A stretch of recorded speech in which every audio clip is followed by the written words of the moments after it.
지금 기독신앙에 열심히 있다는 사람을 보세요. 하나님의 나라를 꿈이나 꿉니까? 교회가 지배하는 세상을 꿈꾸지 않습니까? 교회가 지배하는 그 세상이 하나님의 나라라고 착각합니다.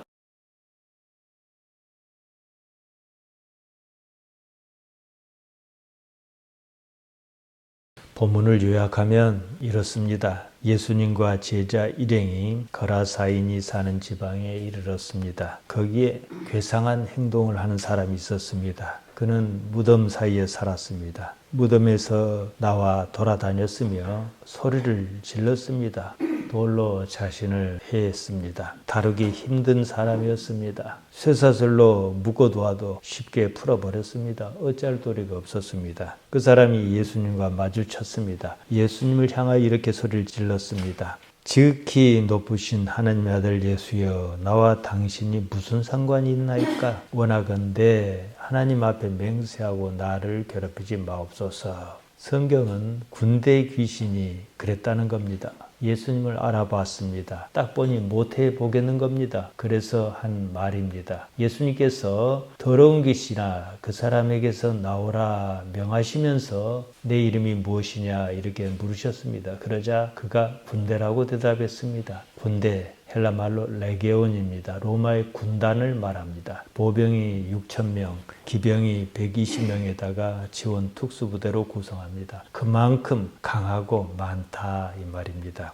마침 거기에 큰 돼지떼가 있었습니다. 거기에 들어가게 해달라고 했다는 거예요. 예수님께서 그렇게 하라 그러셨습니다. 그 많고 강한 귀신이 돼지떼에게 들어갔습니다. 야단이 났습니다. 2,000마리 정도의 돼지가 떼를 지어 바다로 내달아 몰사했다 이런 얘기입니다. 제가 정리해서 말씀드렸습니다. 여러분 이 이야기에서 무슨 느낌이 듭니까? 어디에 관심이 있습니까? 귀신, 예수님의 능력, 보통은 여기에 관심이 있습니다. 그 말은 다른 말로 하면 그보다 더 힘센 예수님을 믿어 무슨 덕을 좀 볼까 이거예요. 우리가 그 자리에 있었다 그럽시다. 여기서 우리가 본 것과 보지 못한 게 있습니다. 본 것은 뭡니까? 거라사 사람이 이상한 짓을 하다가 정상으로 되돌아왔다는 것. 또 이상하게도 돼지떼가 발광을 하다가 바다로 뛰어들었다는 것. 이 두 가지 사실입니다. 보지 못한 것이 무엇입니까? 귀신입니다. 귀신을 본 적이 없어요. 거라사 사람이 괴이한 행동을 하니까, 상식에 맞지 않는 행동을 하니까 그가 귀신이 들렸다 그런 거예요. 이것은 좋지 않은 상황에 대한 이해입니다. 자기들이 생각할 수 있는 것 밖의 일이 벌어지면 그렇게 해석하는 거예요. 상황에 따른 이해입니다. 아무튼 글이 있고 나서 거라사 사람이 정상을 회복했습니다. 그 전에는 알 수 없는 무엇인가에 매여 살았습니다. 무덤 사이를 돌아다니며 자기 몸을 막 해하고 그렇게 사는 것이 무엇 좋은 일이겠습니까? 마가는 본문을 이해하는 단서를 19절과 20절에 기록해 두었습니다. 그가 집에 가서 예수님께서 자기에게 행하신 일을 전파했다는 겁니다. 전파하다, 켈소입니다. 선포하다는 거예요. 일방적으로 전하는 거예요. 귀신이 어쩌고 이 얘기를 전파했다는 게 아닙니다. 그것은 어디까지나 상황에 대한 이해고 주변적인 얘기입니다. 본문에는 명확하게 나타나 있지 않습니다만 결국은 예수님께서 무엇을 하시고자 하셨는가 이것이었습니다. 데가볼리 사람은 그 일로 예수님을 이해하려고 하지 않았습니다. 그보다는 그저 놀라움으로 반응했을 뿐입니다. 지금 교회 다니는 사람이 무엇을 봅니까? 무엇을 얻고자 합니까? 예수님께서 왜 그러셨는가? 이것을 생각하지 않아요.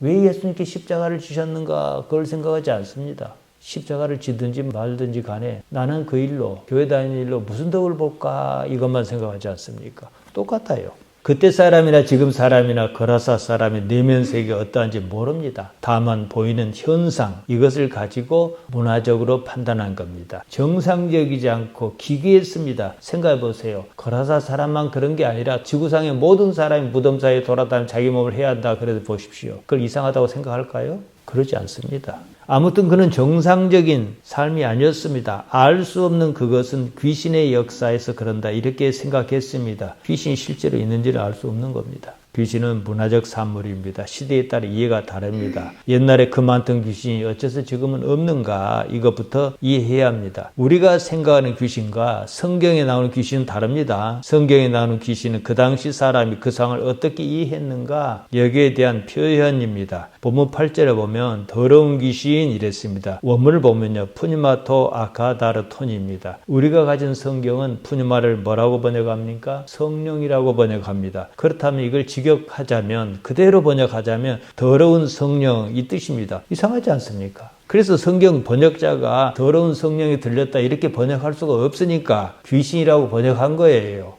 푸니마는 단순히 성령으로만 번역할 수는 없는 말입니다. 어떤 존재가 육체가 없는 상태로 있는 걸 말합니다. 하나님께는 육체가 없습니다. 그렇지만 우리가 하나님의 존재를 합니다. 하나님의 존재를 어떻게 합니까? 하나님이란 육체의 겉모습을 우리가 봐서 합니까? 아니에요. 모습은 볼 수 없지만 나타나는 무슨 현상으로 알지 않습니까? 눈으로 보고 아는 게 아닙니다. 그 때문에 예수님께서는 요한복음 3장에서 바람에 비유해서 말씀하셨습니다. 마침 말입니다. 바람도 푸니마, 성령도 푸니마, 똑같습니다. 우리가 감 잡을 수 있도록 하나님께서 어찌 나타나실 때는 성령이라고 하고, 우리가 육체의 지배에서 온전히 벗어난 그때를 가리켜 영이라고 합니다. 성령이든 영이든 똑같아요. 푸념합니다. 마가의 표현은 이렇습니다. 거라사 사람이 어떤 알 수 없는 힘에 붙들렸어요. 아무리 봐도 정상적이지 않습니다. 쇠사슬로 묶어놓아도 그냥 푸는 것만 봐도 그렇지 않느냐. 알 수 없고 괴이하다. 이런 상황을 보니 더러운 영, 푸니마토 아카다르톤이 한 일이다. 이 뜻으로 한 말입니다. 아무리 그래도 예수님 앞에서는 꼼짝 못하더라, 이 말을 하고 싶은 거예요. 마가가 무엇을 말하려고 했는가 충분히 헤아려야 합니다. 마가가 이야기하고자 하는 것은 무슨 귀신이 있다 없다 이것을 말하는 게 아니에요. 우리가 속한 이 세상의 질서가 아니라 예수님으로 말미암은 새로운 질서의 세상이 도래했다는 사실을 이 사건으로 보여주고 싶었던 겁니다. 오늘날 예수님께서 열어 보이신 그 세상은 바라지 않고 귀신이 어쩌고 그럽니다. 새로운 세상에서는 우리가 구하는 모든 것은 쓸데없는 겁니다. 마태복음 6장 33절이 그 말씀입니다. 너희는 먼저 그의 나라와 그의 의를 구하라. 그리하면 이 모든 것을 너희에게 더하시리라. 이 모든 것은 우리가 구할 필요가 없다, 이 말씀이에요. 우리가 구할 건 뭡니까? 하나님의 나라와 하나님께서 생각하시는 정의입니다. 그 나머지는 아버지께서 다 아시고 어쩌신다는 것이 복음입니다. 지금 다들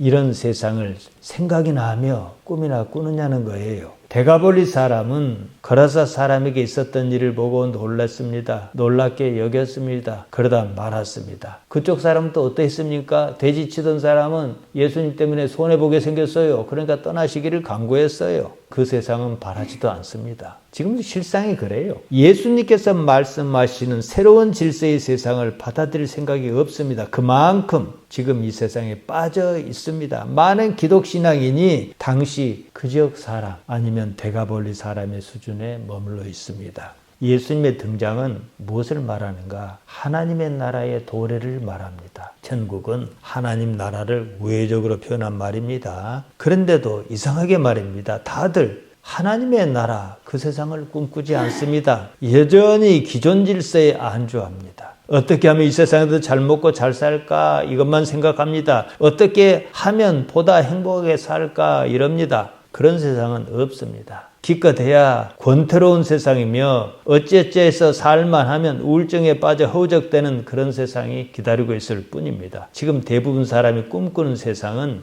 천국이 아니라 지옥입니다. 지금 기독신앙에 열심히 있다는 사람을 보세요. 하나님의 나라를 꿈이나 꿉니까? 교회가 지배하는 세상을 꿈꾸지 않습니까? 교회가 지배하는 그 세상이 하나님의 나라라고 착각합니다. 그 세상이 그 세상입니다. 예수님께서 활동하실 때였습니다. 세상은 성전을 중심으로 돌아갔습니다. 성전을 장악한 종교 지도자가 다 해먹는 세상이었습니다. 그 때문에 예수님께서 성전을 어찌하셨습니까? 엎으셨습니다. 마가복음 11장 15절에 나옵니다. 이게 무슨 얘기입니까? 그 세상이 아니다, 이 말입니다. 너희는 무사람으로 말미암아 세상을 곡해하게 만들었다는 겁니다. 오늘날 말입니다. 한국교회에서 누군가는 교회를 구태여 성전이라고 합니다. 교회를 중심으로 세력을 얻은 목사가 그 시대의 성전을 꿈꿉니다. 예수님께서 십자가를 지심으로 하나님의 나라를 어렵게 이루어 놓으셨습니다. 그 나라를 그 시대로 다시 되돌리려는 겁니다. 다들 거라사 사람이 어째서 그러는지 알 수 없었습니다. 괴이한 행동을 보고 귀신이 들렸다 이랬습니다. 그러지 않고서야 그런 이상한 짓을 할 리가 없었습니다. 비정상적인 초월적인 힘이 나올 리 없었습니다. 알 수 없는 두려운 현상에 대한 당시 사회의 통념이었습니다. 모두가 태양이 지구를 돈다고 믿던 시대가 있었습니다. 모두가 믿는다 해서 그것이 사실인 건 아닙니다. 시대가 바뀌면요, 그 믿음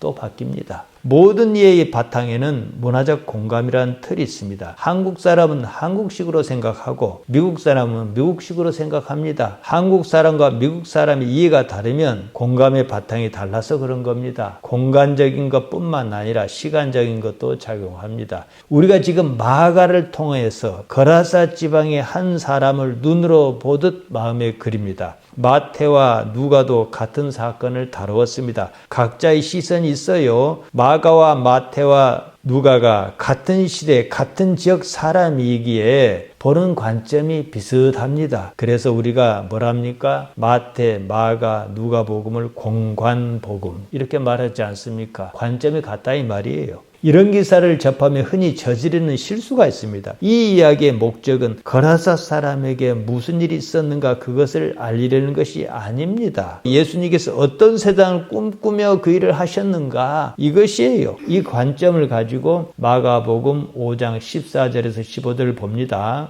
돼지를 치던 자들이 도망하여 읍내와 여러 마을에 말하니 사람들이 어떻게 되었는지를 보러 와서 예수께 이르되 그 귀신 들렸던 자 곧 군대 귀신 집혔던 자가 옷을 입고 정신이 온전하여 앉은 것을 보고 두려워하더라. 미쳐 돌아다니던 사람이 예수님으로 말미암아 원래대로 되돌아왔습니다. 사람들은 거라사 사람이 온전한 상태로 앉아있는 것을 보고 두려워했습니다. 복음은 예수님께서 무엇 때문에 그 일을 하셨느냐는 겁니다. 복이든 기적이든 그것은 중요하지 않습니다. 그 일이 무엇을 가리키는가 이것입니다. 그래서 우리가 복음서를 보면 기적을 한사코 무슨 표시다, 세메이언이다 이렇게 한 것을 보지 않습니까? 그 일이 무엇을 가리키냐는 거예요. 무엇입니까? 하나님의 나라입니다. 지금 우리가 예수님께서 말씀하신 그 나라를 이루었느냐는 거예요.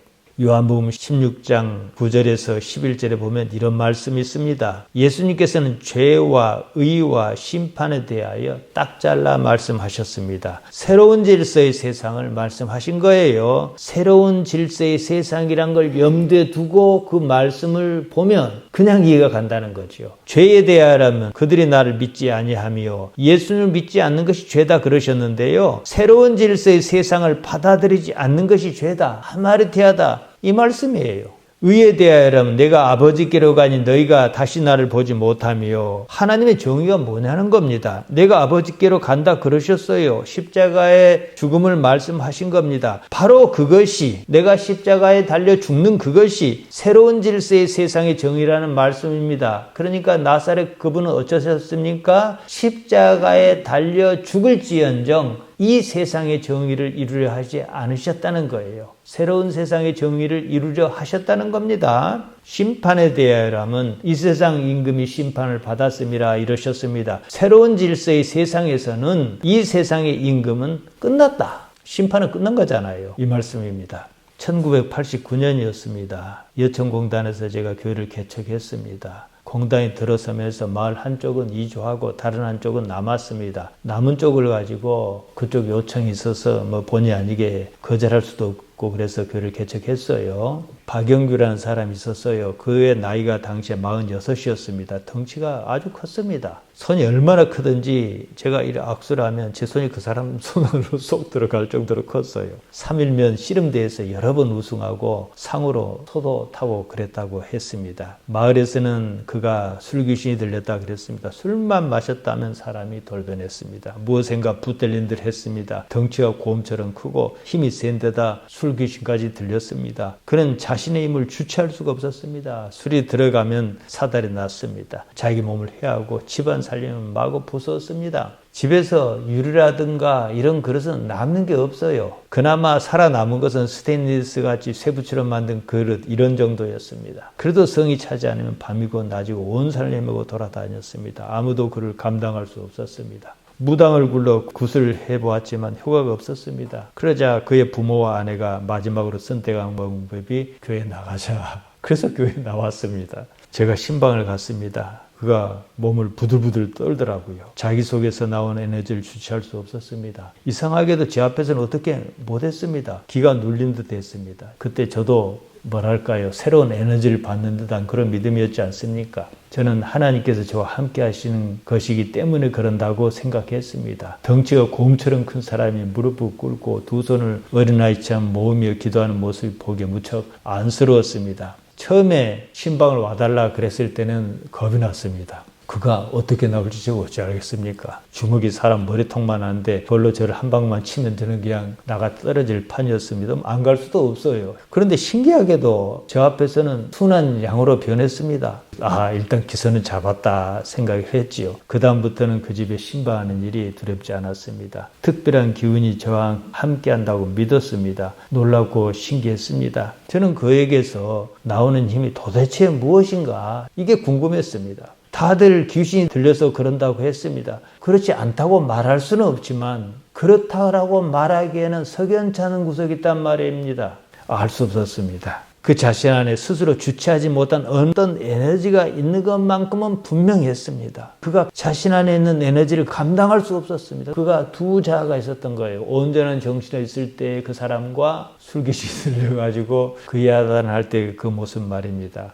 거라사 광인이 따로 없었습니다. 자기 몸을 해하고 잠도 자지 않고 온 산을 헤집고 돌아다녔습니다. 온몸이 상처투성이었습니다. 지칠 대로 지치면 기운이 빠져서 그제서야 집에 들어와 종일토록 잠을 잤습니다. 아이들 가운데서 그처럼 내부 에너지를 주체하지 못한 아이가 있습니다. 주의력이 결핍해서 그런 것도 아니고 산만해서 그런 것도 아닙니다. 자기 속에서 넘쳐나는 에너지를 감당하지 못해서 그런 겁니다. 아이는 자신 내부의 에너지를 해소할 마땅한 방법을 찾지 못합니다. 사람 안의 그 에너지는 여러 가지로 표현합니다. 기라고 말하기도 하고 능력이라고 말하기도 합니다. 그 에너지를 신앙으로 어찌어찌 할 때 은사다 이럽니다. 대부분의 경우는 그 실체를 알 수 없습니다. 그저 눈에 보이는 현상만 가지고 교회 다니는 사람은 은사라 그런 것이고 좀 이상한 기운에 대해서 많이 생각한 사람은 귀신이 들렸느니 어쩌느니 이런 것이고 각각의 이해가 다릅니다. 젊었을 때 누군가를 깊이 사랑하다가 실현을 당하는 경우가 있어요. 그러면 살고 싶지가 않습니다. 상심이 너무 커서 살아도 사는 게 아니에요. 입맛도 떨어지고 무엇을 먹고 싶지도 않습니다. 기운도 의욕도 다 잃습니다. 죽고 싶어요. 그러던 차에 이건 연속극이나 있는 얘기 같습니다만은 상대에게서 다시 만나자 어쩌자 전화가 온다 그럽시다. 그러면 언제 그랬냐는 듯이 막 힘이 솟구칩니다. 밥맛도 돌아옵니다. 거짓말이었다는 듯이 그럽니다. 누구나 그와 같은 상황에서는 그런 경험을 합니다. 그럴 때 그 힘이 어디서 나오는가? 그 에너지 실체가 무엇인가? 이 말입니다.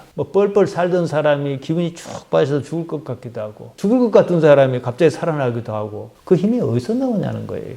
세계보건기구는요, 빙의 현상을 인정했습니다. 빙의란 원래 다른 것에 몸이나 마음을 기대는 것을 말합니다. 귀신이 들리는 것도 같은 현상으로 봅니다. 하지만 세계보건기구는 어째서 그런 현상이 있는지 그 실체가 무엇인지에 대해서는 결론을 내리지 못했습니다. 빙의는 억압받는 자가 자신을 표현하기 위해서 무엇인가 기대는 것이 겉으로 드러난 현상입니다. 보편적으로 많이 배우지 못한 사람에게서 억눌리고 억울한 일로 맺힌 것이 많은 사람에게서 그런 일이 보다 더 자주 쉽게 나타납니다. 그조차도 자기 표현의 문제입니다. 자기를 표현할 다른 방법이 없어서 그런 거예요.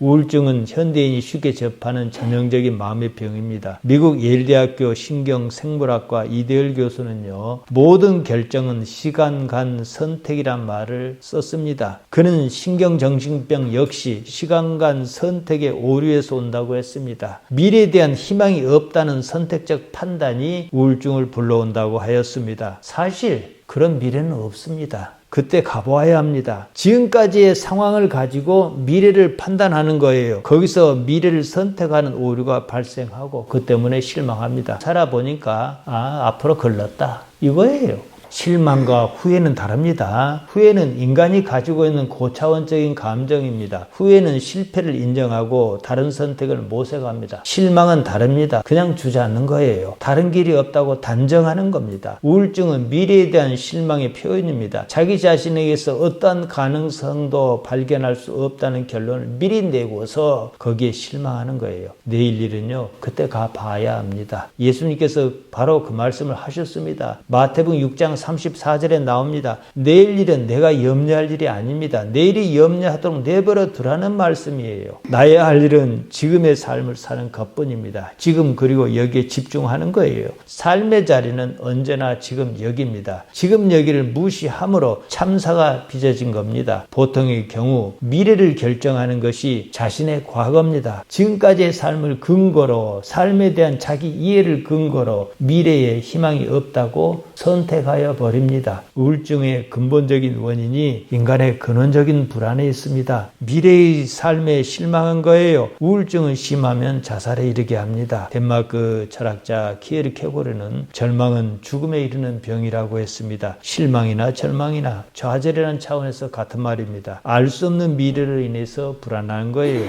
내면 세계의 근원적 불안에서 벗어나지 못한 사람이 있습니다. 자신의 존재를 지키려는 본능이 작동합니다. 생존 본능입니다. 지금처럼 살기 좋은 세상은 없었습니다. 인류는 매우 오랜 세월 동안 먹을 것, 마실 것, 입을 것으로 고통을 겪어왔습니다. 일부 세계 다른 지역에서 그런 데가 있지 않습니까? 생존 본능이 거기서 생겼습니다. 우리는 과거와 달리 그런 고통을 더 이상 겪지 않는 시대에 살고 있습니다. 제가 어렸을 때만 해도요, 항상 배가 고팠습니다. 지금은 배가 고픔을 느끼기 전에 뱃속에다 무엇을 집어넣습니다. 65세 이상 노인이면 대중교통 요금이 공짜입니다. 노인에게 얼마간 용돈을 줍니다. 사람이 사는데 꼭 필요한 기초생활을 보장합니다. 우리 평생에 이런 일은 없었습니다. 생존을 위협하는 외부의 위협이 이제 사라졌어요. 자신을 지키려는 본능, 곧 내부의 에너지가 할 일이 없어져 버렸습니다. 신체적 안전을 지키려던 본능이 심리적 안전을 지키려는 쪽으로 방향을 틀었습니다. 지금과 같은 세상에서는 신체적 안전보다는 심리적 안전을 더 중요하게 인식합니다. 신체보다 자아관념을 보호하려는 욕구가 더 강합니다. 그것으로 자신의 존재 가치를 확인하려고 합니다. 물리적 폭력이 아니라 심리적 폭력을 차마 견디지 못합니다. 요즘은요, 성추행 비스무리한 일만 나도 큰일 나지 않습니까? 언어적 폭력도 견디지 못합니다. 옛날 제가 직장생활 하면요, 그런 일은 일상다반사였습니다. 요즘은 자아관념을 자신의 존재 가치로 인식합니다. 자아관념이 무너지는 것을 감당 못합니다. 강제수용소나 전쟁과 같은 극심한 삶의 환경에서는요, 우울증 같은 것이 없습니다. 심리적으로 여유를 부릴 짬이 없기 때문입니다. 몸이 편하면요, 생각이 많아집니다. 생각이 많으면 근심이 따라서 많아집니다. 생각 대부분은요, 마음을 괴롭힙니다. 영성 수련자는 그런 사정을 알았습니다. 일부 수련자는 자기 스스로 자기 신체를 괴롭힙니다. 오히려 고도의 영성 수련자는 몸이 편한 상태에서 생각을 제어하는 수행을 합니다. 보통 생각을 제어하는 방법은 생각할 틈을 주지 않는 것입니다. 아예 생각이 생기지 않도록 육체가 바쁘고 힘들게 내모는 겁니다. 육체가 힘들고 바쁘면 생각이 사람을 괴롭히지 않습니다. 생각이 없으면 생각의 부작용인 우울증 같은 것 또한 없습니다. 본능적으로 이런 구조를 아는 인간은 바쁘게 살려고 합니다. 자기 자신의 존재감을 사회에서 찾으려는 것 또한 같은 맥락입니다. 쓸데없이 바쁩니다.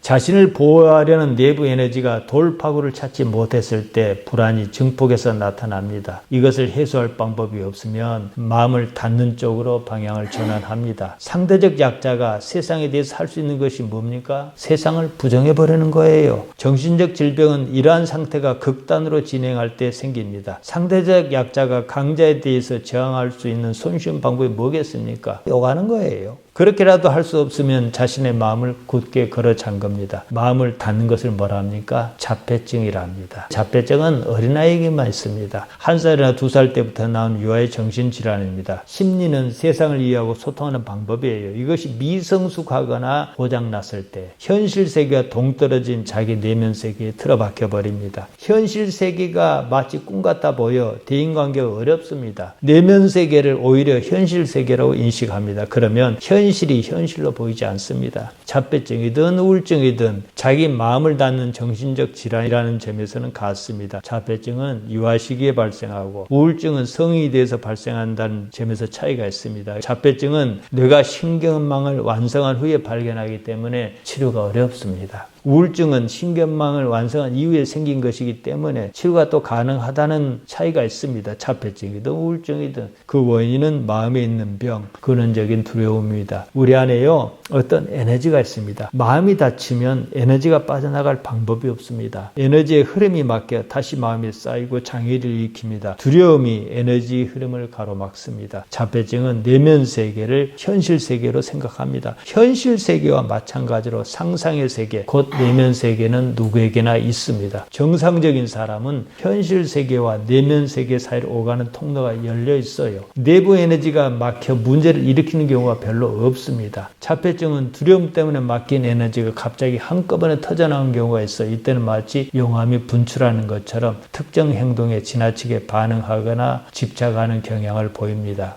우울증은 사람의 뇌가 신경망을 형성하고 사회성을 갖춘 이후에 나타납니다. 자폐증에 비해서 증세가 과격하지는 않습니다. 대신 자기 비하나 학대, 사회에 대해서 부정적인 감정으로 나타납니다. 상실의 마음이 모든 것에 마음을 닫고 무기력에 빠지거나 분노하거나 그럽니다. 갑자기 세상 사는 것에 아무런 의미가 없어집니다. 살기가 어려워서 정말로 먹고 살기에 급급했을 때는 그럴 틈이 없었습니다. 사는데 문제가 없으니까 살만하니까 역설적으로 살아야 하는 동기와 의미가 사라지고 반사회적 방향으로 선회합니다. 우울증은 대부분의 경우 극단적인 데까지 이르지는 않습니다. 하지만 정도를 지나치면 자살에 이르기도 합니다. 때로는 사회에 대한 냉소적인 감정으로 발전해서 불특정 다수를 향하여 폭력을 행사하기도 합니다. 요즘 자기와 아무런 상관없는 사람에게 흉기를 휘두르거나 이런 사건이 있습니다. 어제도 보니까 지하철에서 누군가 불을 질러가지고 많은 사람이 희생당할 뻔하지 않았습니까? 다 삶 안에서 생긴 마음의 병입니다. 우리 속에 있는 어떤 에너지가 빠져나갈 틈을 탔지 못하고 꽉 막혀 있다가 울컥울컥 터져나와 생긴 현상입니다. 그것만 놓고 본다면 다른 해석의 여지를 두지 않는다면 영락없이 귀신이 들린 겁니다. 사람은 사람 사이에서 삶을 삽니다. 넓은 의미에서 우울증은 이런 식으로 반사회적인 인간의 모습을 보입니다. 사람이 태어났다고 해서 사람인 건 아니에요. 태어나는 시점은 육체가 태어난 시점이 아니라 사실은 죽을 때입니다. 사람은 완성해야 사람인 거예요. 육체를 버려야 하는 그때입니다. 태어나 죽고 양자 사이를 인생이라 그럽니다. 요한복음 3장 3절에서 예수님께서 니고데모에게 사람이 거듭나야 한다 그러셨어요. 그 사람이 하나님의 나라를 볼 수 있다 이렇게 말씀하셨습니다. 거듭나야 새로운 질서의 세상이 보인다 이거예요. 거듭난 사람은 하나님이라는 틀 안에서 자기 존재를 새롭게 발견한 사람입니다. 사람은 좀 특별해요. 내면에 특별한 에너지가 있습니다. 이 에너지의 흐름을 원활하게 할 방법을 찾아야 합니다. 이 에너지는 능력이 있어 사람을 죽이기도 하고 살리기도 합니다. 때로는 병을 고치는 것과 같은 기적을 일으키기도 합니다. 에너지가 좋은 효과를 발휘하면 내부적으로는 자가치유와 성장 동력으로 작용합니다. 외부적으로는 놀랄 만한 능력으로 나타납니다. 암으로 진단받았다 해서 다 죽는 것은 아닙니다. 암 환자가 저절로 암이 없어지는 경우는 별로 없겠지만 어쩌다 산 사람을 보면 마음으로 병을 이긴 경우가 대부분입니다. 우리 속에 있는 에너지가 능력을 발휘한 거예요. 기도해서 병을 낫습니다. 그런 현상이 잘 나타나는 사람이 있습니다. 그런 사람의 특징은 자신이 그런 형태의 질병으로 고생한 사람인 경우가 많습니다. 또 그런 은사활동을 하지 않으면 몸이 다시 아프다든지 그러기도 합니다.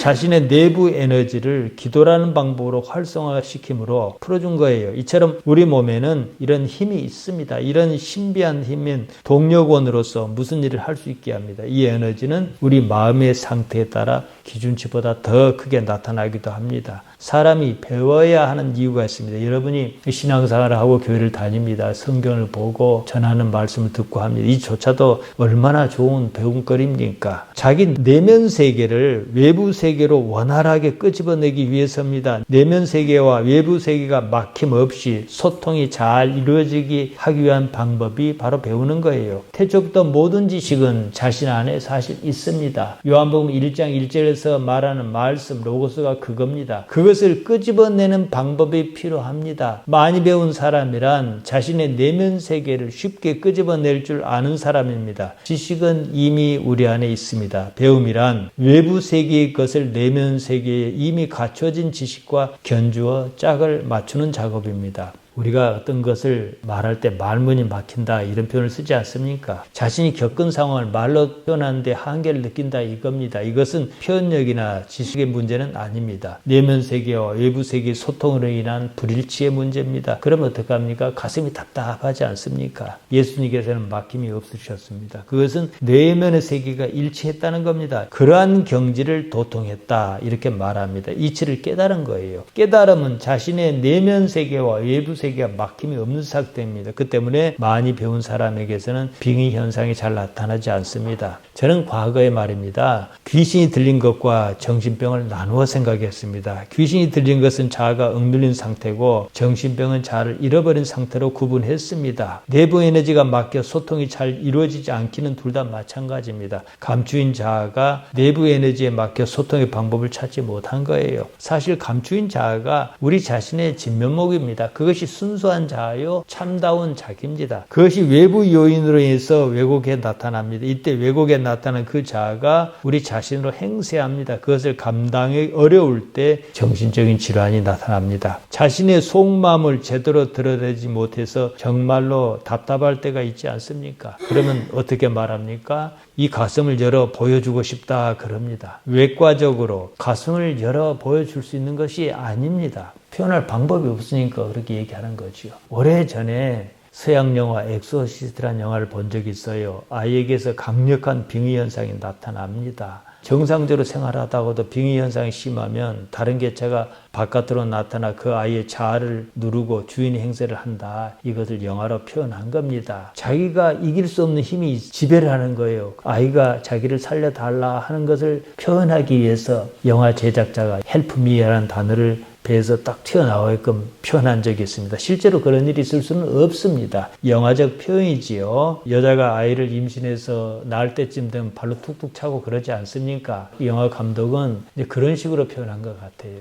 자아는 억눌린 채로 마음속 깊은 곳에 갇혀 있습니다. 자아는 에너지가 있어요. 억눌린 자아가 에너지를 품고 있습니다. 잔뜩 웅크르고 있다가 한꺼번에 바깥으로 튀어나올 때 행동이 과도하게 나타납니다. 마치 용수철이 잔뜩 눌렸다가 튀어오른 것과 같습니다. 막혔던 에너지가 일시적으로 터져나오면서 이해하기 힘든 행동을 보입니다. 나타나는 방법이 조금씩 모습을 달리합니다. 조건에 따라 빙의 현상으로 귀신 들렸다는 것으로 조금 덜하면 미친다든지 우울증이라든지 자폐증이라든지 여러 가지 형태로 나타납니다. 마치 곰팡이가 생기는데 조건에 따라 유익한 곰팡이로 자라기도 하고 해를 끼치는 곰팡이로 자라기도 하는 것과 같습니다. 숙성과 부패는 전혀 다른 결과를 이끌어내지만 생기는 과정은 똑같습니다. 우리 무의식 속에 감추인 내적 에너지가 여러 형태로 외부에 나타납니다. 정상적인 경우에는 내부 에너지가 서서히 나타나기 때문에 문제가 없습니다. 일정한 질서를 가지고 나타나기 때문에 오히려 유익합니다. 예술가처럼 창조적인 능력이 있는 사람일수록 그런 에너지의 활용도가 높습니다. 에너지를 순리로 쓴 거예요. 억압된 자아의 에너지가 활화산처럼 순식간에 한꺼번에 질서 없이 밖으로 분출하듯 나타나 사람을 괴롭힙니다. 화산 활동이 그러지 않습니까? 적당하면 온천도 생기고 지열 발전도 가능합니다. 정도가 지나치면 폭발의 재앙을 일으킨 것과 같습니다. 내적 에너지를 종교적으로 표현한 말이 은사입니다. 이러한 것의 실체는 모르지만 무엇이 있다는 거예요. 우리가 신앙에서 이 에너지는 어떻습니까? 좋은 쪽으로만 쓰이지 않습니까? 대부분이 그런단 말이에요. 그러니까 좋게 여긴다는 거죠. 그러나 오늘 성경에 있는 것처럼 반신앙적이거나 비신앙적인 경우는 나쁜 쪽으로 드러난다 이거지요. 신앙이란 자체가 에너지를 제어하는 힘이 있거든요. 그것을 끄집어내서 어떻게든 써먹으려고 해요. 그래 기수련이니 영성수련이 이런 말이 나옵니다. 억눌린 자아가 내부에서 발생한 에너지를 소통시키지 못하고 품고 있습니다. 그러면서 생각의 노예로 활동합니다. 생각과 동일시하는 자아는 우리의 참모습이 아니라 거짓의 모습입니다. 거짓 자아란 그렇게 해서 삶에서 만들어집니다. 어째서 자기를 부인하라고 말씀하셨는지 이것을 분명히 구분해야 합니다. 아담과 하와를 하나님으로부터 멀리하게 했던 것이 바로 생각이었습니다. 창세기 3장 6절이에요. 여자가 그 나무를 본즉 먹음직도 하고 보암직도 하고 지혜롭게 할 만큼 탐스럽기도 한 나무인지라. 여자가 그 실과를 따먹고 자기와 함께한 남편에게도 주매 그도 먹은지라. 먹음직도 하고 보암직도 하다는 말이 나옵니다. 생각의 작용입니다. 지혜롭게 할 만큼 탐스럽다는 생각이 들었습니다. 만일 그들에게서 생각이 없다면 아무 일도 일어나지 않습니다. 생각 자체를 하지 말라는 말이 아닙니다. 생각과 자기 자신을 동일시하지 말라 이 말씀입니다. 우리가 생각한다 이런 말을 씁니다. 이 생각한다는 말은 아주 사전에 찾아보면 그 의미가 엄청 다양합니다. 사실은 대부분의 경우 생각한다는 말은 틀린 말입니다. 그 생각은 하는 것이 아니라 떠오르는 것입니다. 그 바탕에는 경험으로 인한 왜곡이 있습니다. 생각은 어디까지나 참조할 무엇이지 실제가 아닙니다. 생각은 우리 자신의 의지와 상관없이 강박적으로 끊임없이 떠오르는 무엇입니다. 생각은 평소에 묵은 감정을 충분히 반영하고 있습니다. 감정은 그저 감정일 뿐 결코 사실은 아닙니다. 오해나 편견이 뒤섞여 있습니다. 감정은 무엇이 사실인지 이것을 구분하지 않습니다. 실제가 아닌 것이 현실 세계에 드러납니다. 우리는 그것이 마치 우리 자신인 양 동일시합니다. 거기에 반응하는 것이 거짓의 자기, 예수님께서 부인하라고 말씀하신 그 자기입니다. 나라고 하는 것, 부인해야만 하는 것입니다. 그때 우리는 우리 자신이 아닌 채로 삽니다. 자신이 아닌 것을 자신이라고 생각합니다. 생각은 마음이 만들어낸 통속적인 얘기에 지나지 않습니다. 다음 시간에는 악이 어떤 역할을 하는지에 대해서 말씀드리겠습니다. 악은 상상력이 돌연변이로 나타난 겁니다. 상상력의 기반은 생각이에요. 생각이 자신이 아니라는 사실을 인식함으로 본질적인 참다운 자아를 회복할 수 있습니다. 생각을 흘려보내는 능력이 필요합니다. 생각은 그냥 생각일 뿐이에요. 사람은 살면서 자기를 넘어서야 합니다. 이른바 자기로부터 혁명해야 합니다. 자기라는 관념에서 벗어나야만 하는 거예요. 예수님께서는 요한복음 9장 41절에서 바리새인에게 이렇게 말씀하셨습니다. 본다고 하니 너희 죄가 그저 있느니라 이러셨습니다. 본다고 보는 것이 아닙니다. 생각이 보는 것을 보지 못하게 가립니다. 다르게 해석하게 만듭니다. 있는 그대로 보는 능력을 갖추어야 합니다. 그래야 삶의 진실, 사실, 알레데이아가 보입니다. 지금 그리고 여기 있어야 하는 이유입니다. 자기 부인과 자기 십자가를 지는 일은 바로 그것을 말합니다. 온전한 자기를 살려내기 위한 거예요. 예수님께서 말씀하셨습니다. 마가복음 8장 34절입니다. 무리와 제자를 불러 이르시되 누구든지 나를 따라오려거든 자기를 부인하고 자기 십자가를 지고 나를 따를 것이니라. 여기까지 제가 다 말씀드렸습니다. 제가 여러 말을 했습니다. 단순합니다. 삶의 사실은 무엇인가? 결국은 이 문제입니다. 예수님께서 요한복음 8장 32절에서 그 말씀을 하셨습니다. 진리를 알지니 진리가 너희를 자유롭게 하리라. 진리라는 말 알레데이아입니다. 무슨 이치 같은 게 아니에요. 그냥 사실입니다. 사실을 알아라. 기노스코 깨달아 알아라. 그러면 그 사실이 너희를 자유롭게 할 것이다. 이걸 뒤집어서 봅시다. 너희는 사실을 알려고 하지 않는다. 그 때문에 너희는 자유롭지 못하다. 왜 자유롭지 못합니까? 그것은 뭐랍니까? 하마르티아의 종으로서 산다. 이것이 요한복음 8장 전반에 걸친 내용입니다. 모든 일에 하나님을 인정하여 바랍니다. 모든 것을 내려놓는 거예요. 우리가 하나님을 아버지라고 믿지 않습니까? 아버지가 뭐라고 말씀드렸습니까? 보호자입니다. 나의 기원입니다. 출처예요. 일단 하나님께서 아버지시다. 이것은 우리가 끊임없이 생각합니다. 여기까지는 이미 갖추었습니다. 그러면 내려놓습니다. 나는 뭘 합니까? 내가 해야 할 일만 하는 거예요. 무엇이 옳은가, 무엇이 그른가 이 판단만 하면 그만인 거예요. 오늘날 한국교회 가장 큰 문제는 뭡니까? 너희는 옳다 아니라 하라. 예수 지난 건 악이라 그러셨단 말이에요. 근데 옳다를 안 합니다. 그것보다 더 큰 가치가 뭡니까? 이익이라는 거예요. 여기서 인간이 망가집니다. 다시 말씀드립니다. 모든 일에 하나님을 인정하기 바랍니다. 우리가 그러지 않습니까? 하나님께서 하다못해 참새도 관계하시고 더럽힌 백합화를 보라. 예수님께서 말씀하시지 않았습니까? 그렇다면 모든 것을 내려놓는 것. 내려놓기 어려우면 내려놓으려고 해야 해요. 연습이 필요합니다. 경건의 연습입니다. 이로써 세상을 능력으로서 하나님의 능력으로서 사시기를 바랍니다. 기도하십시다. 하나님 우리 아버지 우리를 부르시고 인도하시나이다. 아버지 하나님의 자녀로 부족함 없이 살 수 있는 능력을 우리에게 주옵소서. 예수님 이름으로 기도하옵나이다. 아멘.